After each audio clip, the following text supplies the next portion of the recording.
ஆத்ம வணக்கம். ஆத்மபிதா சுவாமி சிவானந்த பரமஹம்சர் அவர்கள் அருளிய சித்த வித்தியார்த்திகளின் நடவடிக்கை கிரமங்கள். நாள் 1. இறைவணக்கம். பரமனும் ஞான சொரூபனுமான பிரம்மத்தை யாம் வணங்குதும், சாந்தனும் உமாநாதனும் ஈசனுமான சத்குருவை ஞான சிறியனை யாம் வணங்குதும், பரமகுருவாம் சிவானந்தனை யாம் வணங்குதும், வணக்கத்திற்குரிய மற்றனைவரையும் யாம் வணங்குதும். சித்த வித்தியார்த்திகளின் நடவடிக்கை கிரமங்கள் என்னும் இந்நூல் ஆன்மபிதாவாம் சித்த சமாஜ நிறுவகர் சுவாமி சிவானந்த பரமஹம்சர் அவர்களால் உபதேசிக்கப்பட்ட சித்த வித்தையை பயிற்சி செய்து பின்பற்றி வருவதற்காக ஆத்மபிதாவால் வெளிப்படுத்தப்பட்ட சட்டங்களாகும். நடவடிக்கை கிரமங்களின் இன்றியமையாமை. எந்த வித்தை பெறும்போதும் வித்தை காட்டித் தருபவருக்கு காணிக்கை கொடுக்க வேண்டும் என்பது சாத்திர முடிவு.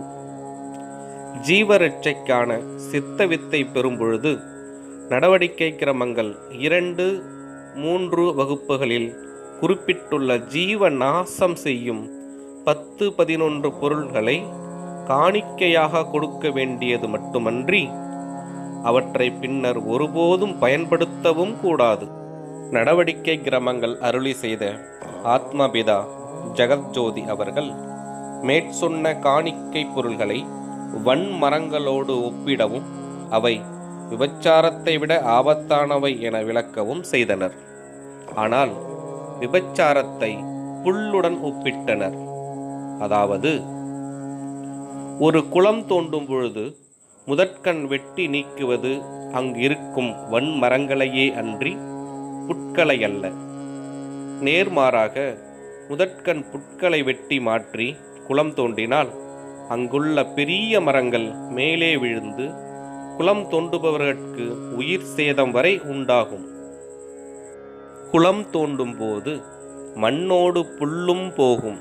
எனவே குளம் தோண்டும் போது முதலில் அங்கிருக்கும் வன்மரங்களையே வெட்டி மாற்றுவர். அவ்வாறே வன்மரங்களான 10, 11 பொருள்களை காணிக்கையாக பெற்ற பின்னரே சித்த வித்தை உபதேசிக்கப்படும். குளம் தோண்டும் போது மண்ணுடன் புல் போவது போல மற்றுள்ள விபச்சாரம் முதலிய தீய செயல்கள் யாவும் சித்த வித்தை முறையாக பயிற்சி செய்யும் போது தாமாகவே இல்லாமலாகும். ஜெகத்ஜோதி அவர்கள் மதுரை நிகழ்ச்சியொன்றில் உரையாற்றும் பொழுது, நாம் கூடை நிறைய உப்பு கொண்டு வந்தோம், உப்பைத்தான் வாங்கினர், உப்பு கூடையை யாரும் வாங்கவில்லை என குறிப்பிட்டனராம். உப்பு கூடை இல்லையாயின் உப்பை பேணி பயன்படுத்த இயலாமல் இழந்து போகும். இங்கு உப்பு சித்தவித்தையும் உப்பு கூடை நடவடிக்கை கிரமங்களும் ஆகும். நடவடிக்கை கிரமங்கள் பின்பற்றினால்தான் சித்த வித்தையை இழந்து போகாமல் சரிவர பயிற்சி செய்து பலன் பெற இயலும்.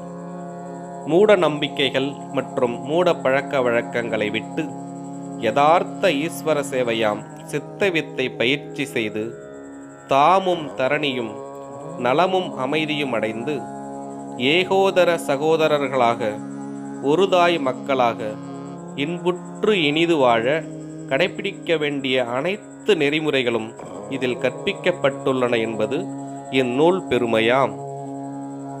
சட்டம் 1.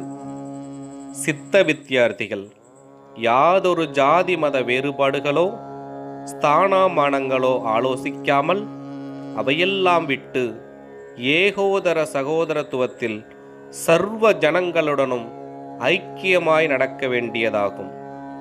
நடவடிக்கை கிரமங்கள் தொடரும். ஆத்ம வணக்கம்.